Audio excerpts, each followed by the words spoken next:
And it looks like we're live. Welcome, everybody, to this very special live stream where we're going to be talking about all things Shang-Chi Master of Kung-Fu. And as you can tell, I am joined by the Dreamboat, Bill Miller, Comic Neck Musings. How you doing, Bill? Good. How are you, sir? I'm doing great. Thank you again for agreeing to be on with me and talking about Shang-Chi, because there's not a lot of people who have a lot of deep knowledge on the Bronze Age run of Master of Kung Fu. So I was very happy when you let me know, hey, Roger, I finished reading it and it's great. I was like,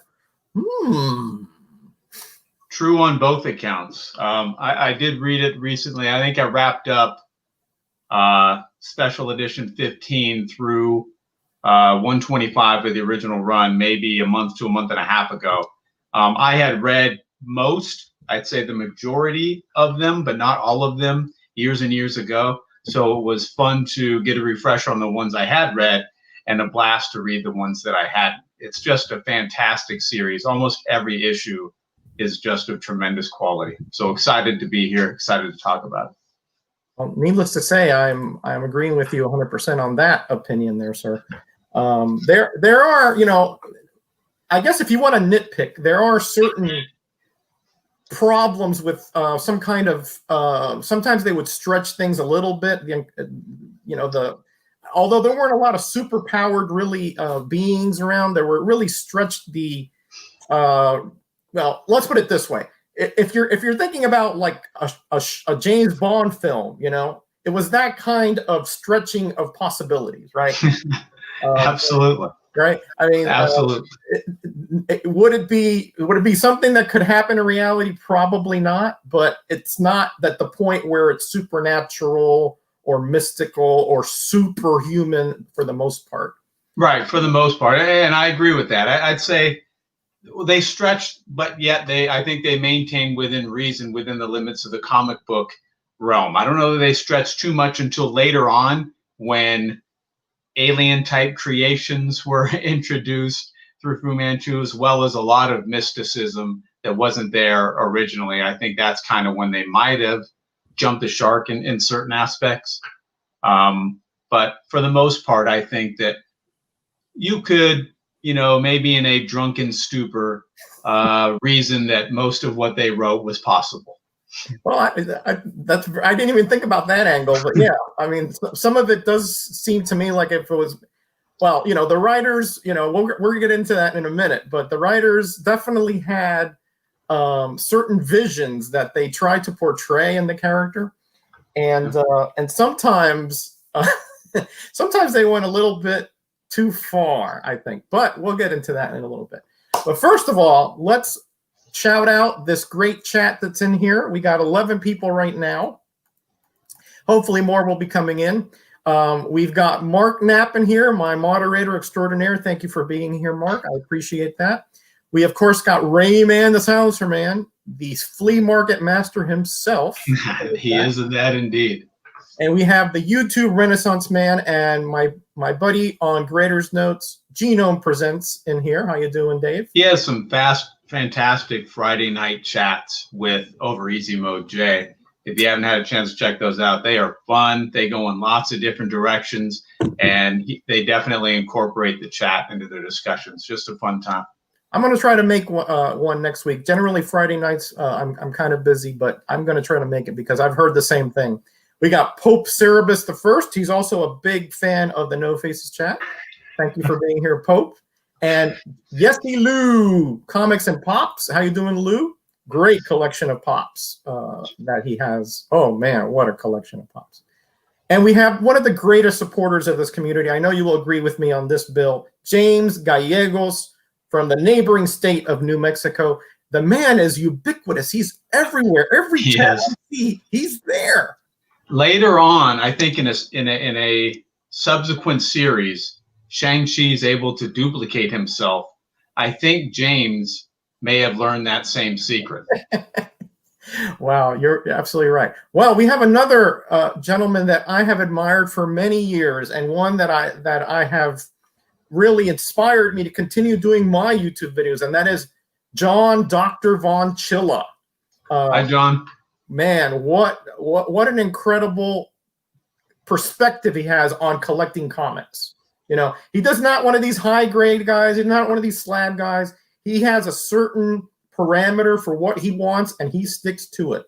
Like a beautiful collection. He doesn't like the direct editions. He wants those newsstand editions. Yeah. He wants them, you know, just in a certain range so that he can enjoy them. Man, great to see you here, John. And I think Anthony, Nick, John, what else do we have on there? Patrick, Mike did a live stream, almost reunion, not too long ago, about a week ago or so. And that was fantastic to watch. Hopefully they plan some more of those in the not too distant future. Yeah, I agree. I miss those Wednesday chats. Because they are all lovers of the medium, you know, to such a deep extent. I know, John, you said you might have to go to supper. It's just an honor to have you here, even for a few minutes. Well, we've run through all of the gentlemen. Now we're on to the Jackson Roy Kirk. This is a guy who, you know, is yin to your yang, right? But what a great knowledgeable supporter this is of the community. Jackson Roy Kirk, all the way from down there in New Orleans. Yeah, I would put his comic knowledge, honestly, probably against anyone's in our community. He just doesn't have the opportunity very often to go on and ever that I've seen to go on and display that. But he is sharp. I agree. I've been prompting him to get like a camera set up. I know he's a busy guy, but he's on a lot of chats as well. So I think he has the time. We just got to give him the little inspiration to get on here, because I'm sure when he gets onto YouTube, he was going to wow us out of our pants. Let's put it that way. Well, he's on, right? He has a huge channel. It's just not comic book related. Yeah. He does a lot of trailers, things like that. Yep. My buddy Jason is in here from Heroes to Icons. I am so glad he's here, because he has been a supporter of mine for so long. And what a great member of this community. Very supportive. He's running a contest right now. Everybody go and check out my last roundup, and please enter and support Jason from Heroes to Icon. You won't be sorry. Trust me on that one. We also have Sleepy Reader, another one of those guys that really inspired me, because again, he's deep into the story aspects of the comics. And man, what a great collection he's got as well. He found some stuff in his attic from his parents that I was like drooling over. And he didn't even forget he had. Oh man, I tell you, these guys, they're just magnificent. And I think we have gone through the whole chat, so let's get into this stream. All right. So Shang-Chi, we know there's a movie coming out and all that, but this has really nothing to do with that. We're going to explore his Bronze Age run, which ran from Special Marvel Edition 15 through his own titled series that ended in 125. This was almost a 10-year run of really excellent creators, characters, and storylines. Just to pack it up real quickly, I think next year that movie's scheduled to come out. Was it Shang-Chi and the 10 Deadly Rings? Yeah, something like that. And I think there's a Canadian actor in the lead on that. Yeah. Right. Which leads me to believe that probably the Mandarin or some aspect of that character will be showing up, because of course he had the 10 rings. That was part of his shtick, shall we say. Right. And part of that is because, and this sort of segues into what I want to get into, which is the origin of Shang-Chi. Part of that is because they no longer have the license for the Sax Romer characters, including Fu Manchu, right? Right. Which I get from the movie standpoint, right? But I guess that's something, and we'll get into that a little bit later in a little bit more detail. With the comic book, they really moved away from that, and there wasn't a whole lot of dependency on those characters, especially after I'll say the three characters that were in the comic book from the source material were Dr. Fu Manchu, his daughter, Fa Lo Sui, right, and Actually, there was 4: Dr. Petrie and Nayland Smith. Nayland Smith, right? That was it. That was and it. So everything else was created by Marvel, and they really could have phased out, and they did in subsequent series because they had lost the license for those prior to some of the subsequent series that they put out, and I believe they retconned Dr. Fu Manchu as being some older spirit or something like that. It was reanimated, and they renamed him and renamed his daughter. And so they moved away from that because of licensing reasons. Yeah, that's correct. That's correct.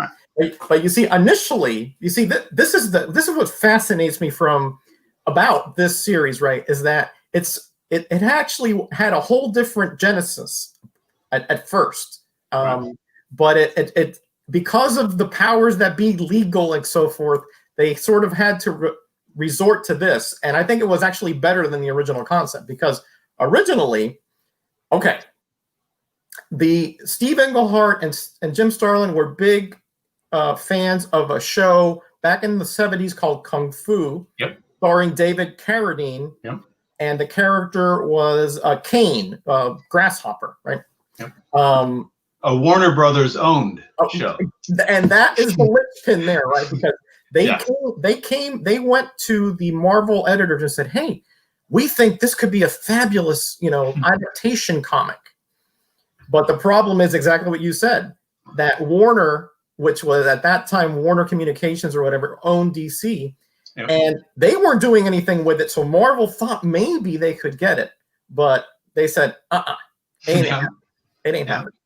So, but they still wanted to go forward with it because at this point in the 70s, Bruce Lee had just passed away in 1973, I do believe, and Kung Fu was everywhere. Rayman would put a message. Everybody was Kung Fu fighting, and that is true.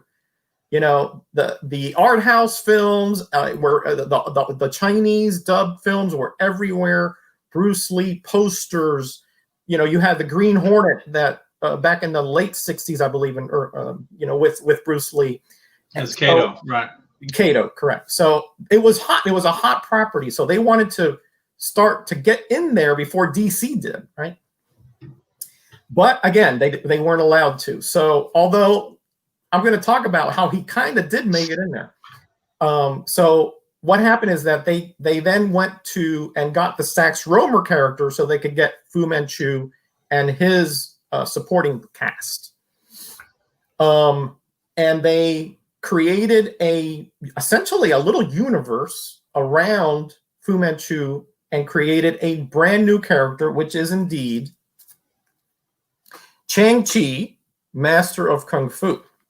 And Shang-Chi stands for the Rising and Advancing of the Spirit, which is very, very cool when you think about how he progressed, because he is a stranger in a strange land here. Right. Growing up in isolation in essentially a monastery or a fortress, learning philosophies, martial arts, being schooled. Right. More fortress, I'd say. In isolation. And hey, how you doing, Collecting Chaos? Good to have you here. And Chris Lackey, boy, I haven't heard from you in a while. How you doing, Chris? And so he was very much naive about the outside world. And he was also being duped by Fu Manchu, right? Yep. Because and in particular, very naive, even more so about the Western world. Correct. Yeah, correct. Because Fu Manchu was actually trying to own him into a perfect weapon, an assassin. And in such, he's actually not full Chinese. His mother is Anglo, as we learned in the very first issue, because of the genetic perfection that he wanted to achieve. Okay. And Fu Manchu was the father. American, I believe, right? I believe she was American. I remember her face being Anglo. That's what I remember. Right? Yeah, she did make an appearance later on in the series, which was unexpected. Her behavior towards him was unexpected. Yes. Yeah. Again, you know, that was Engelhart who introduced her, but Doug Munch is the one who took her to another level. Yeah. Right. So I'm going to go real quick here, but essentially, he is now, you know, being taught by these monks and these in-house gurus, supposedly to be groomed into this perfect assassin. The problem is that what Fu Manchu doesn't know is that these gurus actually are setting him up so that he realizes that Fu Manchu is not the benevolent character that he portrays himself to be. But Fu Manchu sends him out on a mission to kill what he thinks, or what he is being duped as, an evil person that, if not killed, that will lead to many more deaths. And Shang-Chi is like, you know, I don't believe in killing anything. But because it's his father and because he duped him to thinking this is the lesser evil, he went ahead. First time out of that fortress, he went out and found Dr. Petrie and supposedly killed him. Right. The problem there is that he then meets Nayland Smith. Right. And Smith starts to talk to him. Hey, K. Titus, how you doing, Ken? And Smith tells him, hey, you know, whatever you think that you know about your father is untrue. And he shows him his leg. It's all gnarled. And then he goes back and he talks to his mother. And she doesn't say it in so many words, but he sort of figures out, okay, this is not all that he is not who he's supposed to be. And when he confronts his father, he finds out that he indeed is an evil and just power-hungry being and wants nothing to do with him. Right. Meaning Shang-Chi wants nothing to do with him. His father wants nothing to do with Shang-Chi as long as Shang-Chi's going to maintain his opposition to him. Correct. Yeah. So that immediately creates the loggerhead between the two sides. Yeah, that's correct. And essentially, because Fu Manchu says, well, essentially, you're either with me or against me. He goes, well, I'm not with you. Right. He goes, once you walk out that door, we're enemies from now on. And Shang-Chi does, because he is at heart a pacifist, and somebody who is seeking truth. And his father is somebody who's trying to essentially use others to achieve power. And that's an interesting dynamic, because I feel that he thinks he is a pacifist at heart. But I do think that's an area that could be explored, right? It's almost like I don't know how many situations he's thrust into or how many situations he gets himself into where violence is the most sensible resort. So I think he did do some reflection later on where he's like, why is it that I abhor violence, but I always find myself in the midst of it? And I think that even he comes to understand that he might have to accept some responsibility for that. And that perhaps he's not as true of a practicing pacifist as he would like to be. Correct. And that's like his namesake. He is advancing and rising. He's learning, but he's also realizing that perhaps that, because this is the difference between having actual theory and putting practice into it, right? He wants to be a pacifist, you know this, but because his father and other situations arose, are thrust against him, he has no choice but to use violence to deter and to avert the ends that his father wants for him. Okay, and this is the first salvo, shall we say, from Fu Manchu, right? Where we learn that there are others that were being honed and trained along with Shang-Chi, including this guy Menai, who I think he says is his adoptive brother. Sometimes those those terms can be used, like you can say, hey, Bill, you and I are brothers, but not as blood brothers, perhaps, but right. they have similar upbringings, and I think right. They weren't blood brothers, but his father attacked and decimated a village in which Manai was a baby who was very stoic, and Fu Manchu admired that, even though the baby had been burned and disfigured on his face because he was caught amidst the burning village. So therefore, his face is usually always covered. So he took him and adopted him and raised him as a brother with Shang-Chi. Correct. Absolutely correct. Good stuff. And again, that shows that Fu Manchu doesn't put all his eggs in one basket. That's true. And we'll learn that later on. Yeah. He's got machinations, and long-term plans.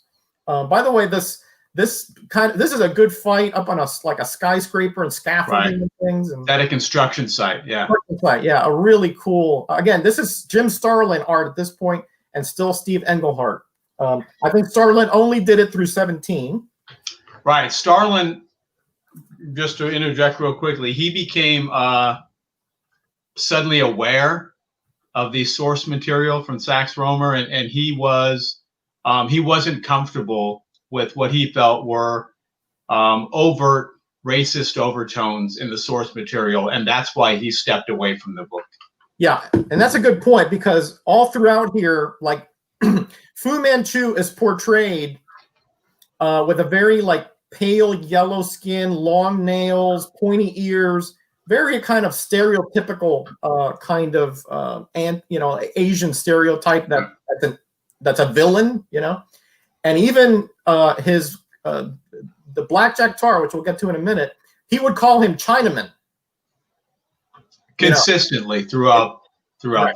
Right. So there are. But I think just to soften that, I do think that changed from an intended insult initially to almost a term of endearment towards the end of the run. But definitely with the source material, the books that were written by Rohmer, which I think, just so people understand the time, no, it wouldn't sanction that about. That's true. Just so people understand the time, I think the first book was serialized in a magazine in 1913. And then the first 3 novels were 14 through 17. And then he didn't write the 4th novel, which introduced the daughter of Fu Manchu, until 31, I think. But that's kind of the time frame that we're talking about. And both the malevolent and benevolent characters in the book were definitely dependent upon racial stereotypes. There was a lot of negativity thrust upon the Chinese community in London during a lot of those books, and so a lot of that is what I think Starlin was objecting to, and really didn't want to be part of revitalizing that franchise, I think. Yeah, and also Englehart left soon after, I think issue 20 or so, because not because of that, but just because he was so busy. He wrote 6 or 7 titles, I believe, and he had to make a choice. And though he adored this character, he had been on other titles for such a long time. This was the one. So here we got Blackjack Tar. By the way, at this point, Shang-Chi is still kind of a free agent. He's not sure about. He's sure that Fu Manchu is evil. He's not sure about Nayland Smith and. Well, Petrie at this point is still out of the picture, right. And MI6 and what their goals are, right? Right. He's not as certain as to how much of a lesser evil they may be. Correct. At this point. Right. He just knows that at least at some point they're the ones who sort of open his eyes to the realization that Fu Manchu is not who he said. Right. So this is the first time he meets Blackjack Tar. Okay. And, this makes it seem like it was a really great fight, man. He described it in 3 panels, Yeah. And Tar is a really proud British, old time tough guy. Right, veteran of the war, and he was in the British Army, right?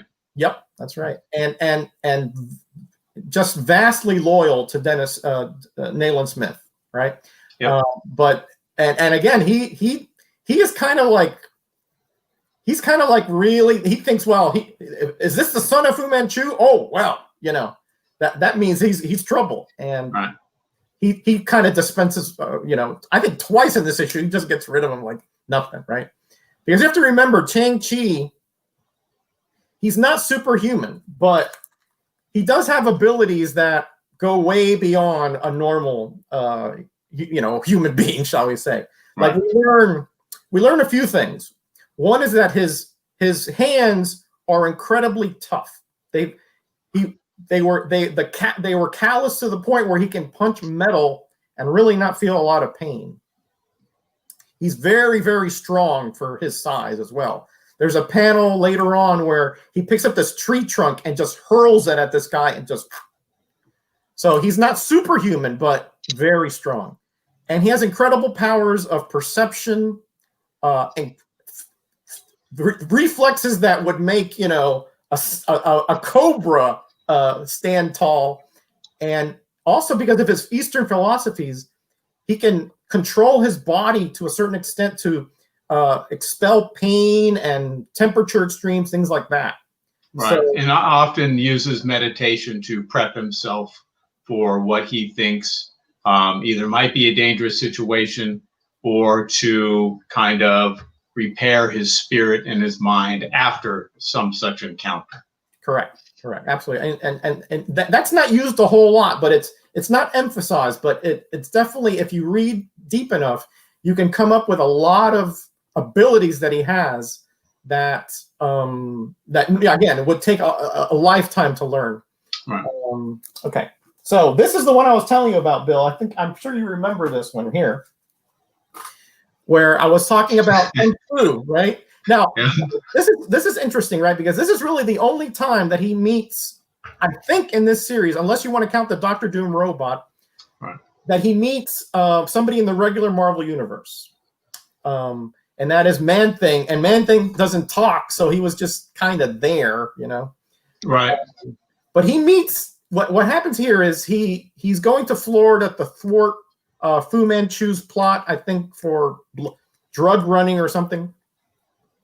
And he goes to he's tracking them through the swamp. He runs into Man-Thing, but he also runs into this other character who bears a striking resemblance to Quan Chi Kane from Kung Fu, except he has a mustache. Yeah. You know, but he has the same like satchel. He has the same kind of key, and he speaks in homilies and parables, right? And the other character, well, I don't know how much we can get into it, but Shang-Chi finds himself in some trouble, and the other character helps him out. Yeah, and he helped him out. Correct. He helps him out, and he pulls him out of the Man-Thing, and then he goes and he starts looking around the Man-Thing. He's very introspective. That was definitely Kane, no doubt. Right. You know. But again, that's because that was sort of a little homage, I guess, to that original kind of character that they were trying to build in. Yeah. I'm just going to keep showing here. Another aspect I want to talk about, Bill, is the fact that Fu Manchu has this assassin guild called the C-Fan. Oh, okay. I always called it the Sci-Fan. So it's a C-Fan. C-Fan, yeah. But yeah, it's a conglomeration of different groups all throughout the world that ultimately he can band together, like the Golden Daggers, the League of Assassins, the Sci-Fan in general. I think he almost becomes a cult leader unto himself later on in the series, in recruiting different groups down in South America and other parts of the world. Yes, correct. And what's interesting there is that, I'm just saying hi to a few people here in the chat. What's interesting there is that, oh yeah, this is a good point here. Man-Things with Donnie Yen may have the same things in them. Yep, they're considered some of the, you're right. Yeah, I mean, again, there were still. I'm saying that as a sort of a caution, because if you do read this in today's sensibilities, it may seem very, very misogynistic. But when you look at it in context, it's sort of a trans, an evolution, right? Well, like Bill was saying, Blackjack Tor initially called him that as an insult, but then it became sort of a term of endearment. You know, like I call Bill Dreamboat all the time, right? But you know, that is a term of endearment because he, you know, I love this guy to death, right? Because even though he has those plastic prisons, emphasis on the death part, by the way. Even though he has those plastic prisons, he loves this medium, loves the story, the art. These things. See? There he goes. Those beauties. So again, that's kind of the same kind of transition, right? I'm not a slab guy. I want my comics to be there for me to handle and read and smell and all that. Bill has another opinion about that. Again, we have different opinions, but the love of the medium is the same, I think, right? Absolutely. All right. So let's keep going, Bill. And again, yeah, this is interesting. I know we're getting perhaps too much detail. I'm going to go quicker here, guys. But this is an interesting. I think it was in this issue. He's about to be killed by some drug lord or something, and Fu Manchu shows up to save him. Okay. Yep. Why? Why? Because he wants to be the one under his rules and circumstances to put him away. That's exactly right. This drug lord. All right, so tighten me up if I reveal too much detail. But the drug lord was going to kill him to gain favor with Fu Manchu. But that plan just earned the ire of Fu Manchu for the reason you just said. Yeah. And ultimately, that drug lord's girlfriend ends up being killed. Yes, in his attempt to kill Shang-Chi, and then that creates this blood vendetta for that guy against Shang-Chi. Right. Yes. But that tells you, you know, just how complex a character Fu Manchu is. That it's his death is not his ultimate goal, right? It's his death under his rules and the circumstances that he wants to create. Because he wants him. It looks to me like he wants him to suffer, right? He doesn't want a quick, you know. He wants him to suffer. Which is, you know, later on we're going to get into what he does to his partners and all that. You know, right. And part of that's cultural too, right? And he raised him to absolutely respect your father, right? And to do your father's bidding without question. And that's one of the basic tenets that Shang-Chi violated. Yep. But I think there's also part of him that kind of wants a reconciliation with Shang-Chi, and he always kind of envisioned him ruling. It's a very nationalistic idea or desire where this comes from for Fu Manchu. I'm sure in his own mind it made sense, but I think he saw the loss. And you kind of think about where China was at that particular point in time, prior to the triumvirate, right? China was kind of second fiddle to the United States and the Soviet Union in the Cold War. And it wasn't until Nixon kind of reached out to pit China against the Soviet Union and create that tension between those two that China was elevated to superpower status. And that was mainly because of their nuclear weapons, not because of their standard of living or anything else. And so Fu Manchu comes from a very nationalistic standpoint where he wants to elevate China as the premier nation, and he feels that he has the plan and he has the leadership capability to get them there and then maintain that. And I think he always envisioned having, at the very least, his son, preferably his son and his daughter, kind of by his sides. Yeah. Yeah, agreed. I think that was his ultimate goal. Yeah. All right. So this one here, yes, that is true. In giant size Spider-Man 2 or 3, they did meet. Okay. But what that is kind of outside the discontinuity in a sense, because this one was written so that he sort of lived in his own sphere of influence with his characters.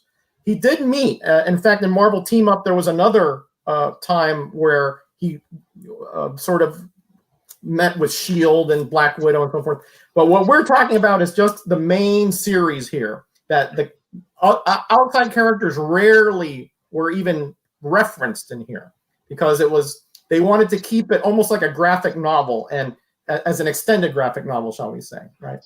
Well, plus I think they were hedging a little bit because of the whole licensing issue. I think that was always in the back of their minds. Sooner or later, that was going to go on the wayside. Yeah.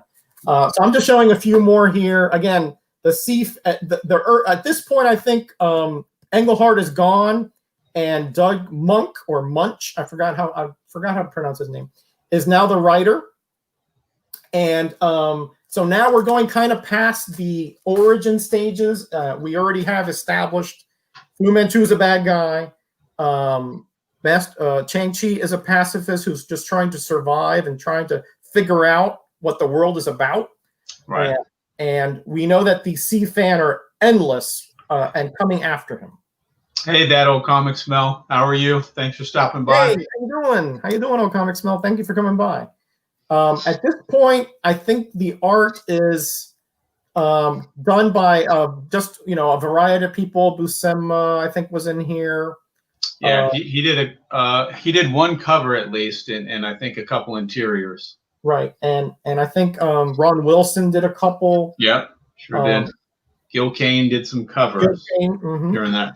Now here is where we introduce Follow Sue. Follow Sue, is that right? Yep, Follow. Yeah, Follow Sweet. Follow Sweet, I think.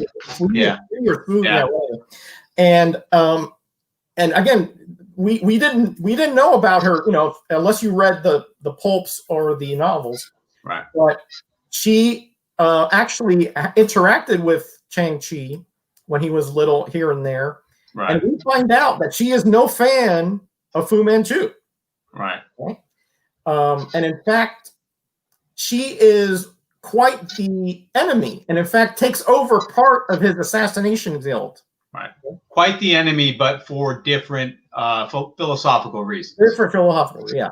Right. And she has the power, Bill, and correct me if I'm wrong, of like hypnotizing or she does usurping the will of men. Yes, with her eyes, and particularly with a kiss, and bending them to her will. And she also has. Are we going to discuss the Fountain of Youth? Yeah, as it were. Elixir Vitae, right? Yes. So that's what Fu Manchu had, and that's what his daughter had as well. And so she was a long lost love interest from back in the day of Sir Nayland Smith, sworn enemy to Fu Manchu, and she looks just as she did 30 years prior, whereas he has aged normally and is at that time an old man, but still, I think, in love with her inside. Yep, I agree. Hey, welcome, Azkaban. How you doing? Okay, so at this point, the Doug Monk is writing, and I think Galassi starts to do some of the art, and he kind of modifies Shang-Chi's look a little bit so that it's more Bruce Lee-like, and I'm going to show you some examples of that. And we also start getting more of the bizarre kind of assassins.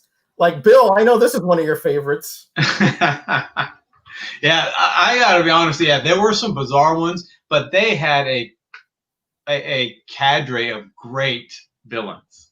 I really like some of them. They were kind of crazy, off the wall, but very, very much interesting, especially when you get into ones like Mordillo. Just incredible backstory, and that I'll get into that when we come to that one. But yes. Yeah, but when you have a ponytail, a double ponytail of morning stars.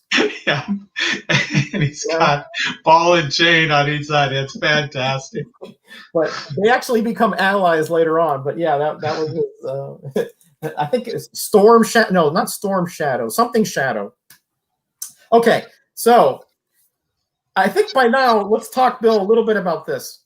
This is in no way or shape or form a superhero title. Would you agree with that? Yes. Okay. Yeah, it's definitely more of a, and it especially after maybe the first 15, 20 issues, it really morphs into almost an espionage or intrigue type of title. I would say it has a lot more to do with James Bond than it does with superheroes. Well, I agree with that. Yeah, it just has the heavy flavor of martial arts right. added to it. And in fact, right around here, they introduced a character called Clive Reston.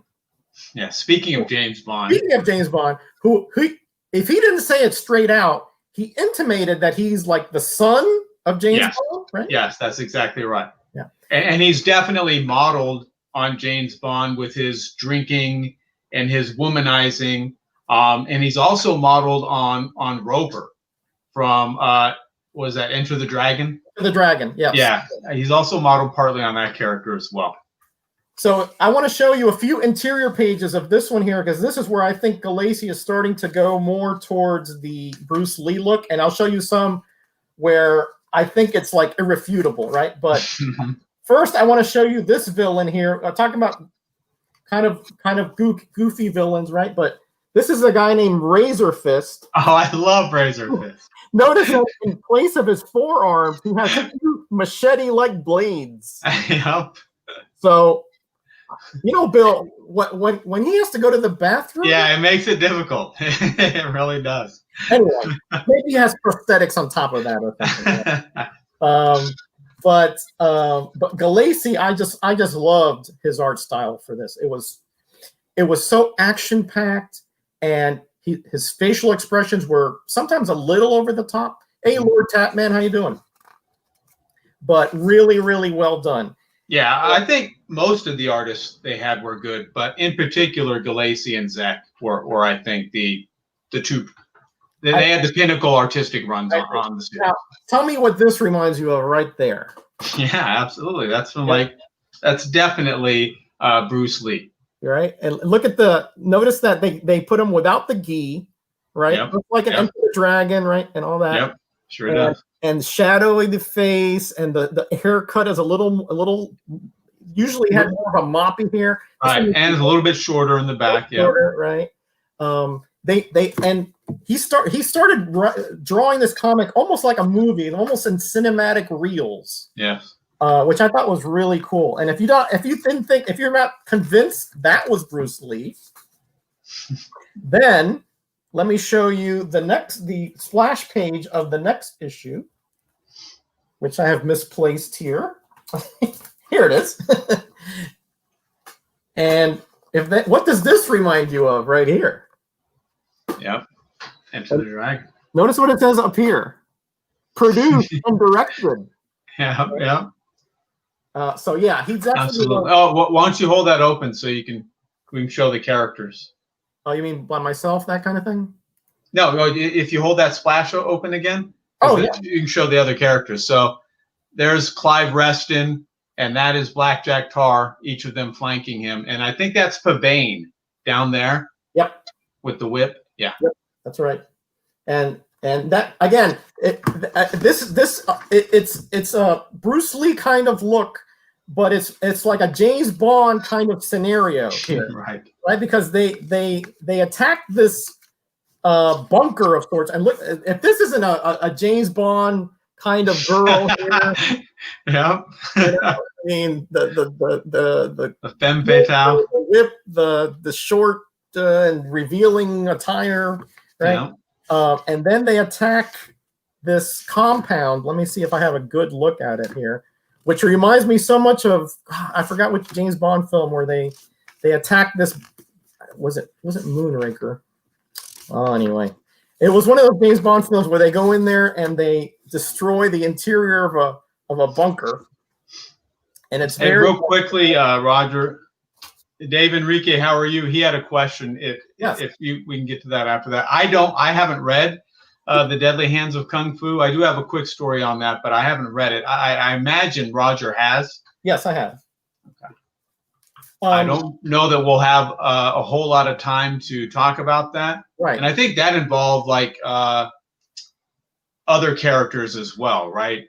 Shang-Chi was just one of the stories within that magazine. They had like the White Tiger, and they had some other some homegrown character of 3 different martial artists, right? An African American, the Tiger, and they had also Iron Fist, etc. Were in there. Right. But it did come out around the same time, a little bit after the first part.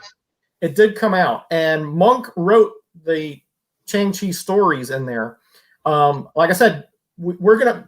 There's a lot to cover. Maybe we'll do that, Bill, some other time, and it's like a second part. Yeah. Do that.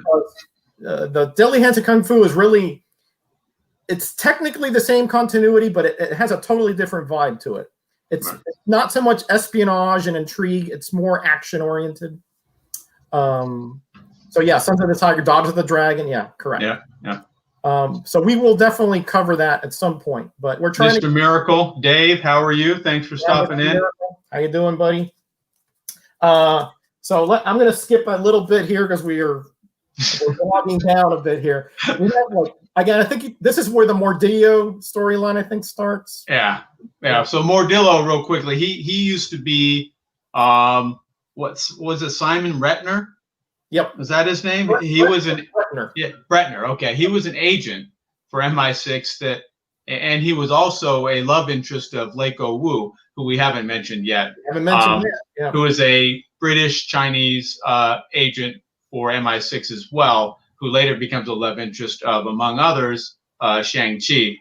But he kind of went crazy off the deep end, and he went to this deserted island and created all of these robotic or automated toys of destruction, one of which was Branaki, who was almost sentient. Well, he was pretty much. Yeah. Yep, very good encounter. And those toys later on appear, some people don't know, in ROM number 47. I knew you were going to bring that up. I knew you were going to bring that up. Of course, because ROM's an excellent this is one of the biggest ROM fans out there, and Minecraft fans. So maybe that's another show that you can do another time. Yeah. Talk to those. And again, we're emphasizing that the characters here are not really superhumanly powered, but they're just like this guy has this is a Mordillo, I believe, and he has this hand that's like a flamethrower. And again, is it unlikely? Heck yeah. But not, to the point where it's like, Doctor Strange magic or like that, right? I think that really any supernatural, there aren't really any super powered elements, but any supernatural elements would focus around Dr. Fu Manchu. Yeah. Versus any other character. Yeah. Usually they're more grandiose plots, like that incorporate different aspects of, actual possibilities, although impossibilities, right? Right. But not really outside the realm of, not supernatural or anything like that. Right. At this point, again, I think now is when Galassi is starting as a regular penciler here. And let's talk about Leiko Wu, because we haven't really talked about her. And like you said, she is a love interest, but she's also a prior love interest of Rustin, I do believe. She gets around, Roger. She gets around. So she's an agent of MI6, very skilled martial artist in her own respect. Not the equal of Shang-Chi, which does ultimately cause some friction between the two when they are in a relationship. But I think she comes to terms with that, and she accepts that she kind of needs her own space, because I think she felt that she was dependent upon Shang-Chi for not just her welfare in some situations, but for her happiness. And so I think they both kind of went through some soul searching during that period. But yes, she was a love interest of Mordillo and then of Reston, which created a unique dynamic between the three of them, in particular between Clive Reston and Shang-Chi, which boiled over at one point into Shang-Chi knocking his block off because he and Leiko had a relapse of romantic interest when they were on a mission of their own at one point. And she is later with Shang-Chi, who also has dalliances with others. I think there was the agent who was the singer in the Shanghai club. Yeah. I forgot what her name was. Yeah. She was the girlfriend of Shen Kui, who was the cat. Right. Who was perhaps the only physical opponent comparable that's coming to up. Shang-Chi. Okay, all right. I'll reel it back. So yes, Leiko Wu got around. Yeah, she got around. Where we're at? she got around for sure. Collecting chaos, I think I speak for Bill when we have achieved our goal, if that is true.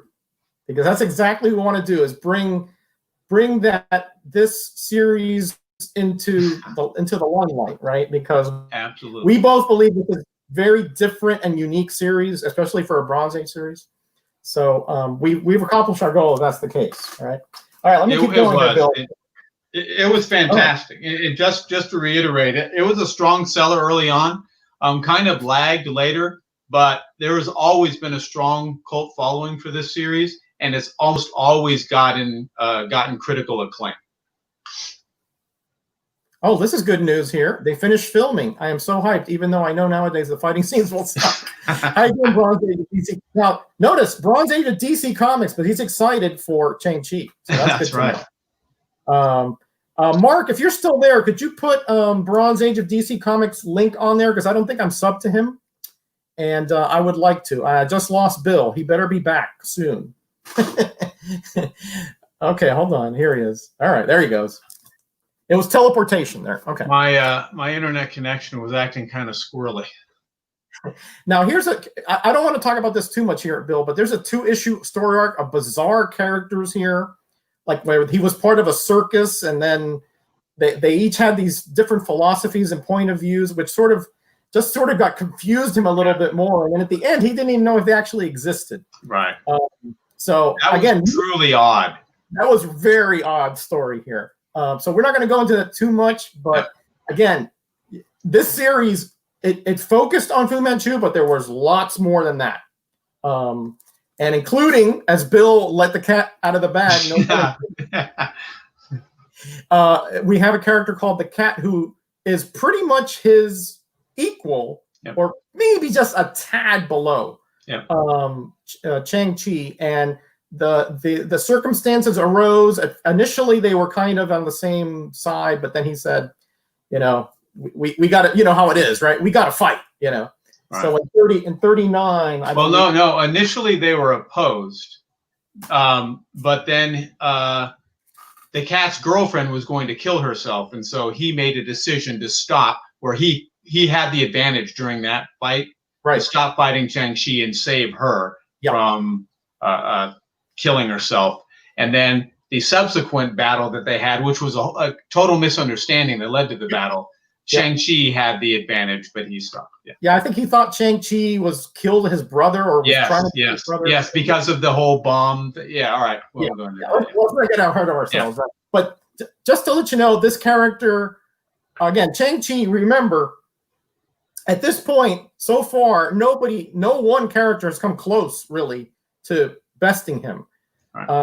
And in fact, he noticed that most of these characters have weapons or have other abilities, and Shang-Chi, he kind of puts all that aside. He's like, the human body is the best weapon. So if you use a something else, you're sort of telling yourself you're not as good as you should be, right? But he won't use weapons. When they use it against him, he'll like deflect, but he himself will not come in there with weapons. He uses his body. And notice he has, let me see if, notice he has like these little wrist bracelets, kind of like Wonder Woman. That's really what he uses to deflect knives and swords. He can sort of, things like that. And I think bullets a few times. I can't think of any situation right now, but I'm sure it's happened.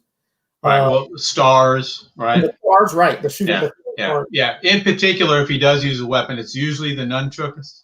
Yep. But he doesn't. He thinks you can become dependent upon weapons, and therefore you're not honing your own skills as much. So he tries to steer clear of them, and says the same to Leiko, and Clive, who oftentimes they're using guns, which he really doesn't like to use. Yeah, he does. No, he doesn't. But there is a scene. I'll show you a cover where he. Well, we'll get to there in a minute. Yeah. Again, he's a pacifist. He won't listen. There are many times he came up against like.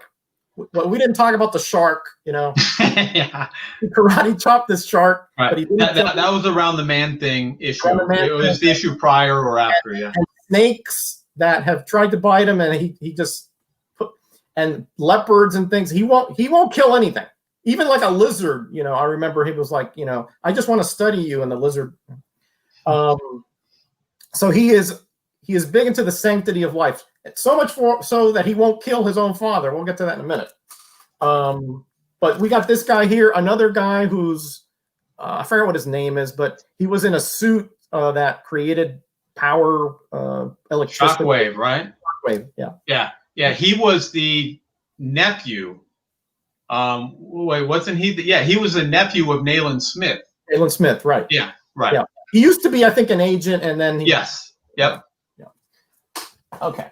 Then he became a mercenary to a certain extent. Mercenary, yeah. And this is part of a 6 or 7 issue story arc that's starting here, which was. Again, some of these story arcs have, if you think about the old pulps, right? They have that kind of dark intrigue and almost crime noir kind of stuff. A lot of the story arcs were in that vein. Hey Jay, how you doing over easy? Hi, Kachum. Okay, thank you very much for that. I'm going to hold on one second, Bill. Okay. Go ahead, Bill. Talk for a minute while I get this. Okay. So yes, I'd say my favorite parts of the series, quite honestly, were when they got away from Fu Manchu. I don't agree that Fu Manchu and him being the nemesis of both Smith and Shang-Chi, and to a lesser extent, Follow Sweet, was integral to this series succeeding. I think they had developed the ancillary characters enough and introduced enough other villains that they could have carried on without him, in which indeed they did, but just not as far along as I anticipated that they would have or could have gone. Well, I will agree as far as this goes. I think that he. Oh gosh, I forgot to say hi before. I will agree that I like the fact that it wasn't constantly Fu Manchu and his machinations, and that they expanded the characters to show their perspectives and their villains and their past that catch up with them, et cetera, et cetera. I will agree that, but I still think it was important because his whole reason for being here was for him to sort of get away from his father, to destroy the.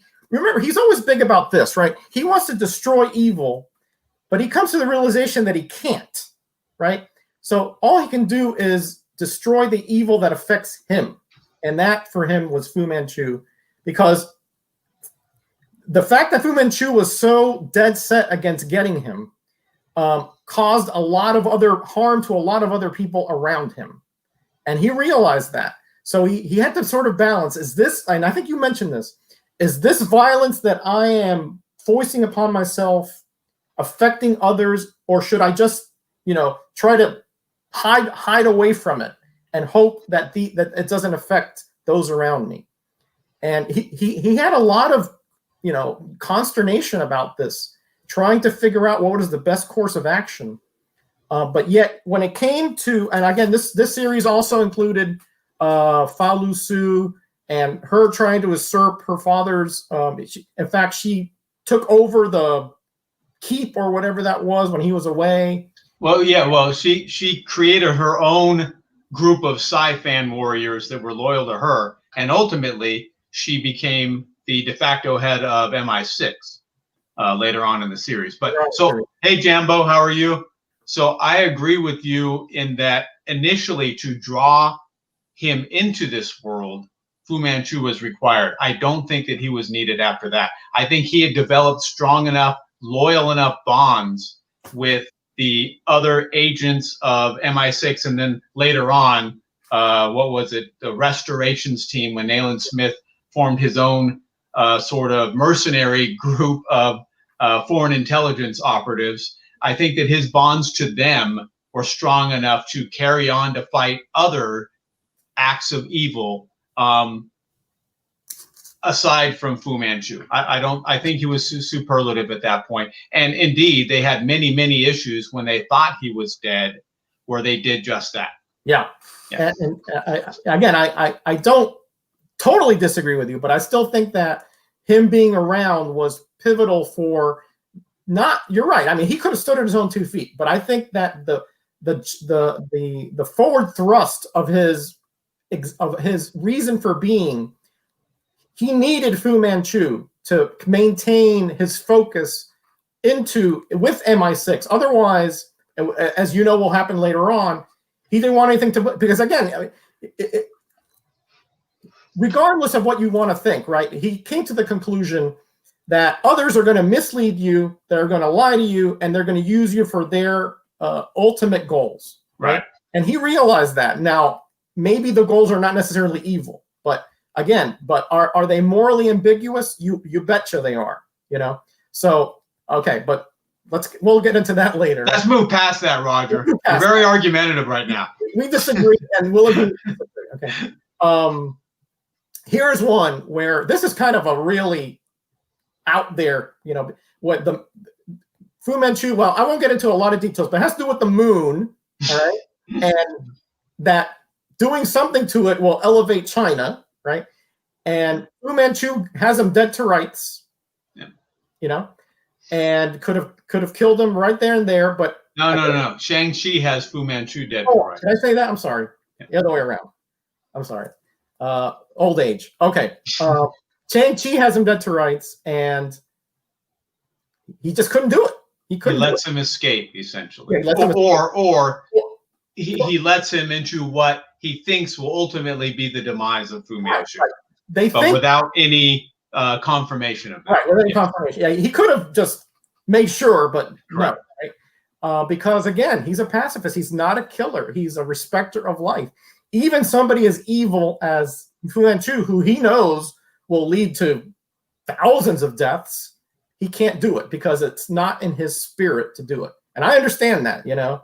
I understand that. I have trouble, you know, taking any life, even like insects, you know. So I guess that's why I relate to him a lot. I mean, if my family and the death of somebody else came as the option, you know, what would I do? I don't know. Okay, and that's the truth. I'm not saying that to be, you know. Right, that's one of those morally ambiguous questions that you see on like card games or something like that. You know, what would you do in this situation? Yeah. No smack talking ability. He got you on that one, Bill.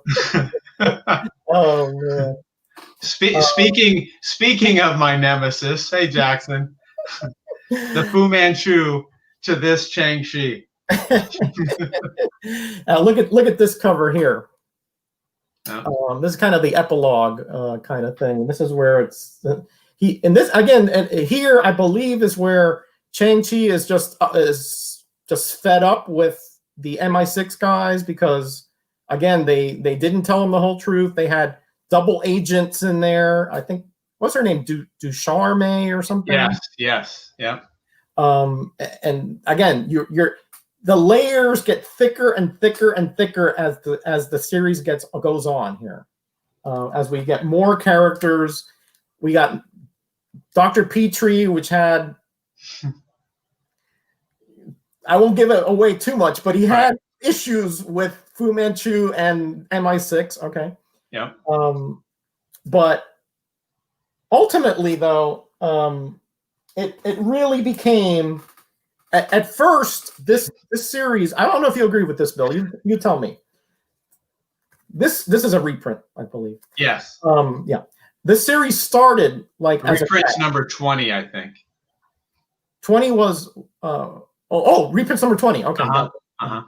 The series started as a fad, you know, taking advantage of the Kung Fu fad, And you could sort of tell in the early issues they weren't written quite as tight. They were more, trying to find a way of using his philosophical bent and his pacifism and the Fu Manchu angle as a way to sell a comic book. Sure. But I think around here, or even before this, it sort of transcended that fad. And it created, to me, a unique genre of characters that have moral compulsions against doing what they have to do, right, but don't want to do. Right. Okay. And the characters, the supporting characters, to me, are amongst the strongest that you will ever, as far as three-dimensional character building, are as the strongest of any series, Marvel or otherwise, that I've read. Okay. No, I have to agree with that. I mean, they really fleshed out their own little world, their own little universe, and the supporting cast is so strong that they didn't do it, but essentially Shang-Chi could be missing from a couple issues, and they would still probably be strong issues prior to him coming back. Yep, I agree. Jambo, the Zek covers were really good. I mean, honestly, the cover, except for maybe the first, I think the Starlin covers were good. Then you got the Gil Kane, Al Milgrom, so. Then you started getting the Galassi covers, which I thought were pretty darn good. And then the Zek and even Gene Dake. Well, we'll get to that in a minute. But the covers sell the comic. The stories keep selling the comic. All right.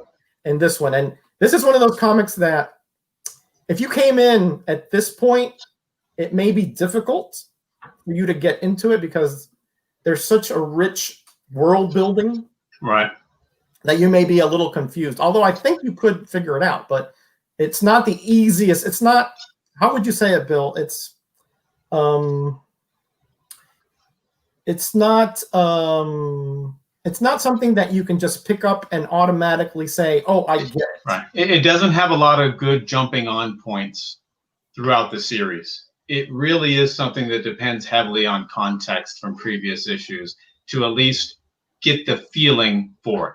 Now, you could jump in and muddle through a couple issues and then kind of catch on and establish some sort of semblance of what was going on in the past through a brief foreshadow here or there. But it's really best to take it initially from special edition 15 all the way through. Yeah, and I think Jambo has looked through all the comics in search of a pinup of Leiko Wu or Follow Sweet. So I'm pretty sure he's checked them all out just for that. You can't blame him, Bill. You can't blame him. There was one point I was going to make, and it left my mind. Oh, that one was ridiculous. Isn't that the Warrior? Yeah, that one was awesome.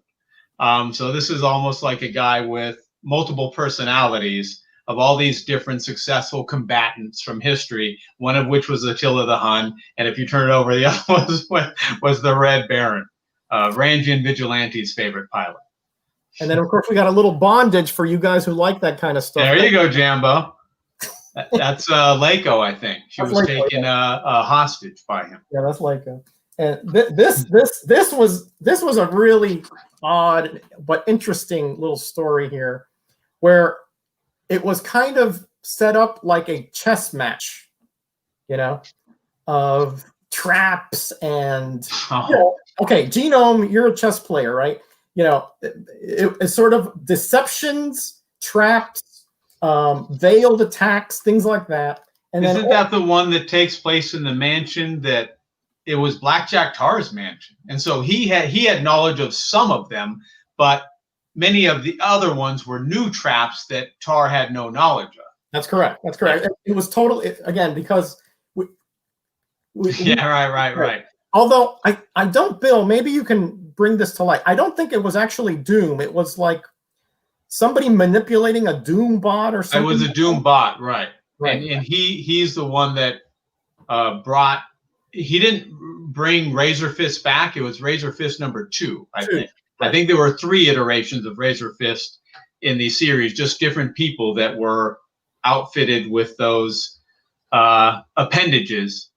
So yes, Shang-Chi is fighting someone who thinks he's the Red Baron. He thinks he's the Red Baron. Jay, right? He was in that Falker Bywing or whatever that was. Right. Family show, Roger. Let's clean up our language. Oh boy. Any other questions before we keep going here? I think probably, Bill, we're not going to make the whole series today. Yeah, I think we're not. We're already an hour and 10 in, so maybe I'm game into doing a second half in a couple of weeks if you can swing that. It's 125 issues, and we're only about 50 in. So let's see if we can make another 10, and then we'll cut it. We'll make it a day. All right. Sounds great. Because again, I think we get you and I just get overly excited about this, and we get too much minutia here. Get to yapping, yeah, that's part of it. Here's another one of these guys, these villains that we're talking about.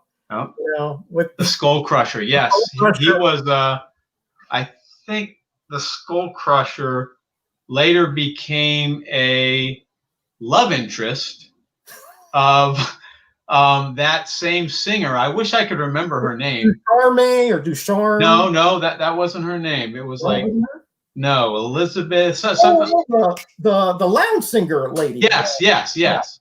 Oh. And they fought to the death, and or allegedly to the death, and Shang-Chi was battling in order to save her, but then she saved Skull Crusher, saying he's the one I love. Yes, that's right. Yes. So, again, there is even a little there is romance in here, and for everyone but Black Jack Tar. Okay, we'll talk about that in a minute. Yeah.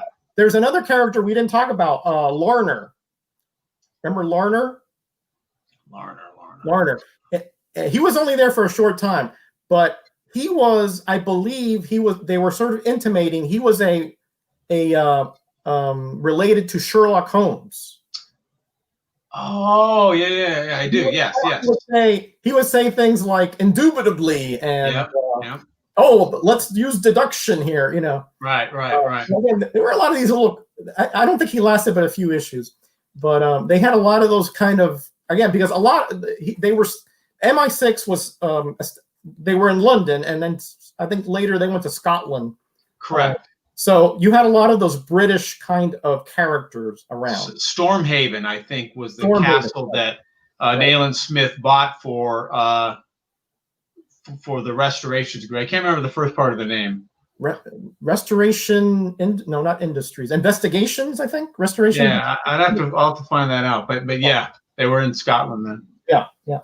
And they initially worked for Scotland Yard too, right? Correct. Yeah. And again, Shang-Chi was reticent to join them because he wasn't sure, but later on, he did. You know, they gave him this nice apartment and the whole bit. You know. Sure. And this I think we'll end with this one, Bill. This is Bruce Lee, 100% right there. Look at the striated muscles. This guy's got like zero body fat. Yeah. Do I wish I looked like this, right? Yeah, absolutely. And notice what it says down here. To challenge a dragon. Right. There were lots of parallels to that Enter the Dragon, like you said. Lots of parallels to it. There really were. Which made it fun to read because you never knew what Easter eggs would be in there. Sherlock Holmes, James Bond, Fu Manchu from the pulps and the novels. There were always something in there that they would throw in to sort of grab those old time fans, and I appreciated that quite a bit. I was too young to read the novels and the pulps originally, but I did read a few of them later on, right? Because of this, actually.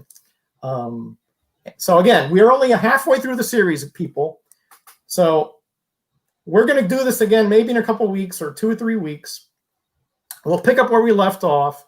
We're going to get into Mike Zeck, Gene Day, Doug Monk still on the scripts, and the second half is there's not as many characters that are introduced, but the stories get even a little more involved, I think, to some level. They do, yeah. Yeah. The quality is still there, and they do reintroduce some previous characters as well that kind of even some of the villains get fleshed out a little bit, and it's just top quality.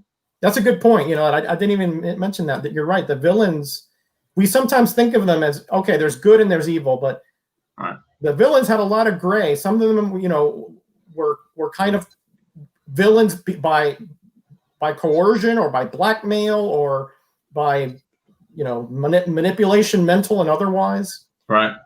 So yeah, definitely join us. I'll talk to Bill, see what we can set up, and we'll finish this off. Thank you, this great chat, for being here. I think there's 21 of you. I hope that you've enjoyed this. Again, if there's any questions you have, put them in the comments, and Bill and I will tackle them next time. But if you haven't read this series and you have the ability to, I would strongly suggest that you do that and see if you think that Bill and I are on the right sort of part of this, or is this just soap opera, you know, stuff that, you know, that we could write in our sleep. I think not. I think there's a lot of depth here, and that you will enjoy it if you look at it not as a superhero comic, right, but as the exploration of a stranger in a strange land who is trying to find out who he is. And I think that's a question we can all ask of ourselves. Real quickly, Jackson had a good question, and I think that he's partly right.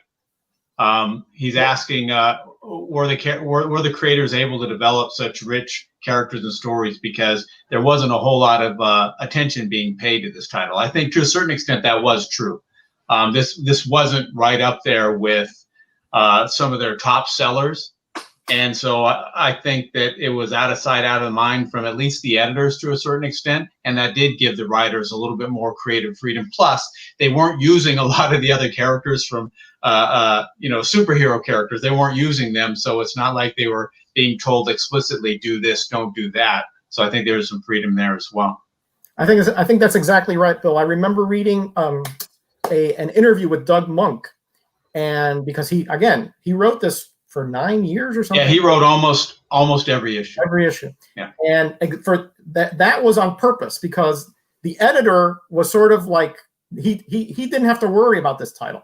Right. Because he knew Monk was writing it based upon the parameters of a sort of a spy novel, and second, because it didn't affect the rest of the Marvel universe. Right. So there was no continuity issues here. Now, that's a little different for Deadly Hands of Kung Fu and his crossovers, but for this 110 issue series, it was very tightly written. And I think you're on the ball, Jackson, that because it was sort of a different universe, they had a lot more liberties as far as what they could do with it, as long as they didn't go into the 616 universe. They stayed in the Change universe. Right. So good point. As we said, this is a man that I would not want to be up against in a trivia contest, because I'd probably lose. Yeah, he's a sharp one. He is a sharp one. Okay, guys. Thank you, Bill, first of all, for being here and using your vast knowledge of this series. I think you had some parts that even I forgot about. You really brought it. You know, your A game was on today. I got no criticisms of you today. Well, you're the only one. Plenty of others have criticisms of me today. Okay, guys. So I'm going to close this up so that we can go on with the rest of our Sunday. Everybody out there, thank you for showing up. I'm going to talk to Bill right after this. We can set something else up. Thank you for your support. It means the world to us. Remember to sub up Bill. His link is below. I think everybody here is subbed to him, but just in case you're not, you want to know about Rom, Ghost Rider, Conan, Little Musings, Mrs. Musings, and Unboxings in the Desert. Trust me, you'll want to know about all those. Okay? All right, everybody. I'll get out of here. Everybody.